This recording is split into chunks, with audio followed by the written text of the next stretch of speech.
The skin horse had lived longer in the nursery than any of the others. He was so old that his brown coat was bald in patches and showed the seams underneath, and most of the hairs in his tail had been pulled out to string bead necklaces. He was wise, for he had seen a long succession of mechanical toys arrive to boast and swagger, and by break their mainsprings and pass away, and he knew that they were only toys, and would never turn into anything else. For nursery magic is very strange and wonderful, and only those playthings that are old and wise and experienced like the skin horse understand all about it. What is real? Asked the rabbit one day, when they were lying side by side near the nursery fender, before Nana came to tidy the room. Does it mean having things that buzz inside you and a stick-out handle? Real isn't how you are made, said the skin horse. It's a thing that happens to you. When a child loves you for a long, long time, not just to play with, but really loves you, then you become real. Does it hurt? Asked the rabbit. Sometimes, said the skin horse, for he was always truthful. When you are real, you don't mind being hurt. Does it happen all at once, like being wound up? He asked, or bit by bit. It doesn't happen all at once, said the skin horse. You become. It takes a long time. That's why it doesn't happen often to people who break easily, or have sharp edges, or who have to be carefully kept. Generally, by the time you are real, most of your hair has been loved off, and your eyes drop out and you get loose in the joints and very shabby. But these things don't matter at all, because once you are real you can't be ugly, except to people who don't understand. I suppose you are real, said the rabbit. And then he wished he had not said it, for he thought the skin horse might be sensitive. But the skin horse only smiled. The boy's uncle made me real, he said. That was a great many years ago, but once you are real you can't become unreal again.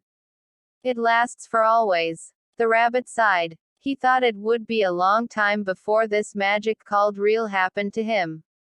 He longed to become real, to know what it felt like, and yet the idea of growing shabby and losing his eyes and whiskers was rather sad.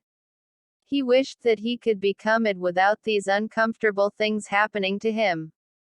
There was a person called Nana who ruled the nursery. Sometimes she took no notice of the playthings lying about, and sometimes, for no reason whatever, she went swooping about like a great wind and hustled them away in cupboards. She called this tidying up, and the playthings all hated it, especially the tin ones. The rabbit didn't mind it so much, for wherever he was thrown he came down soft. One evening, when the boy was going to bed, he couldn't find the china dog that always slept with him. Nana was in a hurry, and it was too much trouble to hunt for china dogs at bedtime, so she simply looked about her, and seeing that the toy cupboard door stood open, she made a swoop. Here, she said, take your old bunny. He'll do to sleep with you. And she dragged the rabbit out by one ear, and put him into the boy's arms.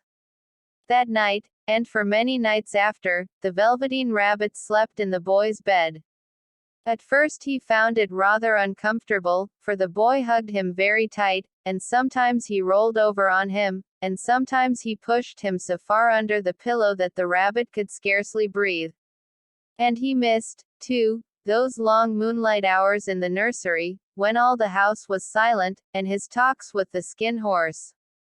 But very soon he grew to like it, for the boy used to talk to him, and made nice tunnels for him under the bedclothes that he said were like the burrows the real rabbits lived in. And they had splendid games together, in whispers, when Nana had gone away to her supper and left the night light burning on the mantelpiece. And when the boy dropped off to sleep, the rabbit would snuggle down close under his little warm chin and dream, with the boy's hands clasped close round him all night long. And so time went on, and the little rabbit was very happy, so happy that he never noticed how his beautiful velveteen fur was getting shabbier and shabbier, and his tail becoming unsewn, and all the pink rubbed off his nose where the boy had kissed him.